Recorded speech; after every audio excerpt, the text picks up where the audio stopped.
Right తెలంగాణకు మరొకసారి వర్ష సూచన జారీ చేసింది వాతావరణ హెచ్చరికల కేంద్రం.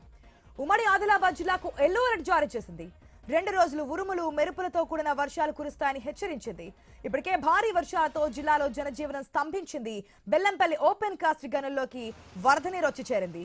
రైట్ ఇప్పటికే మనం చూస్తున్నాం గత కొన్ని రోజులుగా కురుస్తున్న వర్షాలకి పైనుంచి వస్తున్నటువంటి వరదల కారణంగా ప్రాజెక్టులన్నీ నిండుకోవడం తలపించినటువంటి సిచ్యువేషన్ కనిపిస్తుంది. ఇటుపక్క మూసీ కావచ్చు, మిగిలిన నదులు కూడా ఉప్పొంగి ప్రవహిస్తున్నటువంటి సిచ్యువేషన్.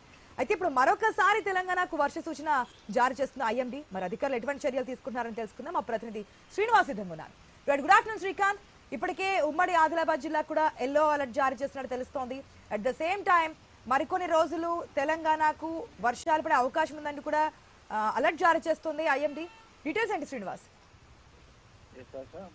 ఉమ్మడి ఆదిలాబాద్ జిల్లా వ్యాప్తంగా కూడా గత 2 రోజుల నుంచి ఇటు ఉరుములు మెరుపులతో కూడినటువంటి భారీ వర్షాలు అయితే కురుస్తున్న పరిస్థితి అయితే ఉంది. బంగాళాఖాతంలో ఏర్పడ్డ అల్పపీడన ద్రోణి ప్రభావంతో మరో 2 రోజుల పాటు భారీ నుంచి అతి భారీ వర్షాలు ఉంటాయంటూ వాతావరణ శాఖ హెచ్చరికలు అయితే జారీ చేసింది. దాదాపుగా ఉమ్మడి ఆదిలాబాద్ జిల్లా వ్యాప్తంగా గత 1.5 రోజుల నుంచి ఇటు భారీ వర్షాలు అయితే కురుస్తున్నాయి. మరోవైపు ఎగువన మహారాష్ట్రలో కురుస్తున్న భారీ వర్షాలతో అయితే ఉమ్మడి ఆదిలాబాద్ జిల్లాను ఆనుకొని ప్రవహిస్తున్నటువంటి వార్దా, పెనుగంగా, గోదావరి నదులైతే పూర్తిగా ఉప్పొంగి ప్రవహిస్తున్న పరిస్థితులు అయితే ఉన్నాయి. అయితే నిన్నటి నుంచి ఎడతెరిపి లేకుండా కురుస్తున్న వర్షాలతో అయితే నిర్మల్ జిల్లాలోని ముదోల్ డివిజన్ వ్యాప్తంగానైతే వాగులు వంకలు అయితే ఉప్పొంగి ప్రవహిస్తుండగా ఇటు చేతికి అందొచ్చిన సోయ పంట కాస్త ఇటు భారీ వరదల నీటిలో మునిగిపోవడం ఒక ఎత్తు అయితే, మరోవైపు కొంతమేర కోసినటువంటి సోయా పంట కూడా కళ్ళలో పూర్తిగా తడవడంతో అయితే రైతులైతే ఆందోళన చెందుతున్నారు. దాదాపుగా ఉమ్మడి ఆదిలాబాద్ జిల్లా వ్యాప్తంగా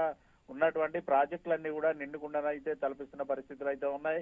ఎగువన మహారాష్ట్రలో కురుస్తున్న వర్షాలతోటి గడ్డనవాగు ప్రాజెక్టులోకి వరద నీరు వస్తున్న నేపథ్యంలో 3 గేట్లను అయితే లిఫ్ట్ చేసి దిగువనకి 22,681 క్యూసెక్ల వరద నీటిని అయితే వదిలారు ప్రాజెక్టు అధికారులు. మరోవైపు ఎస్ఆర్ఎస్పీకి కూడా భారీగా వరద నీరు పోటెత్తడంతో అయితే ఎస్ఆర్ఎస్పీ గేట్లను లిఫ్ట్ చేయడంతో మంచిర్యాల జిల్లాలో ఉన్నటువంటి శ్రీపాద ఎల్లంపల్లి ప్రాజెక్టు కూడా భారీగా వరద ప్రవాహం అయితే కొనసాగుతోంది. ఇంట్లోగా 1,92,000 క్యూసెక్ల వరద నీరు వస్తున్న నేపథ్యంలో ప్రాజెక్టుకు సంబంధించిన 20 గేట్లను అయితే లిఫ్ట్ చేసి 2 లక్షల క్యూసెక్ల వరద నీరును అయితే దిగువన గోదావరిలోకి వదిలారు అధికారులు. దాదాపుగా గత వారం రోజుల నుంచి కూడా పూర్తిగా గోదావరి అయితే నిండకుండాను తలపిస్తూ దిగువన అయితే ప్రవహిస్తుంది. దీంతో లోతట్టు ప్రాంతాల్లో ఉన్నటువంటి ప్రజలైతే ఇబ్బందులు పడుతున్నారు. ఇటు గోదావరి, ప్రాణహిత, పెనుగంగా తీరంలో ఉన్నటువంటి పంట చేలలోకి భారీగా వరద నీరు రావడంతో అయితే పూర్తిగా పంటలు అయితే నష్టపోయిన సందర్భాలు అయితే ఉన్నాయి. ప్రభుత్వంతో మనం ఆదుకోవాలంటూ కూడా రైతులైతే వేడుకలు ఇటు విజ్ఞప్తులు చేస్తున్న పరిస్థితులు అయితే ఉన్నాయి. మరోవైపు మరో 2 రోజుల పాటు వర్ష సూచన ఉన్న నేపథ్యంలో పూర్తిగా జిల్లా యంత్రాంగం అయితే అలర్ట్ అయింది. ఎప్పటికప్పుడు లోతట్టు ప్రాంత ప్రజలను అప్రమత్తం చేస్తున్నారు. Asha. Right Srinivas, thanks for the update.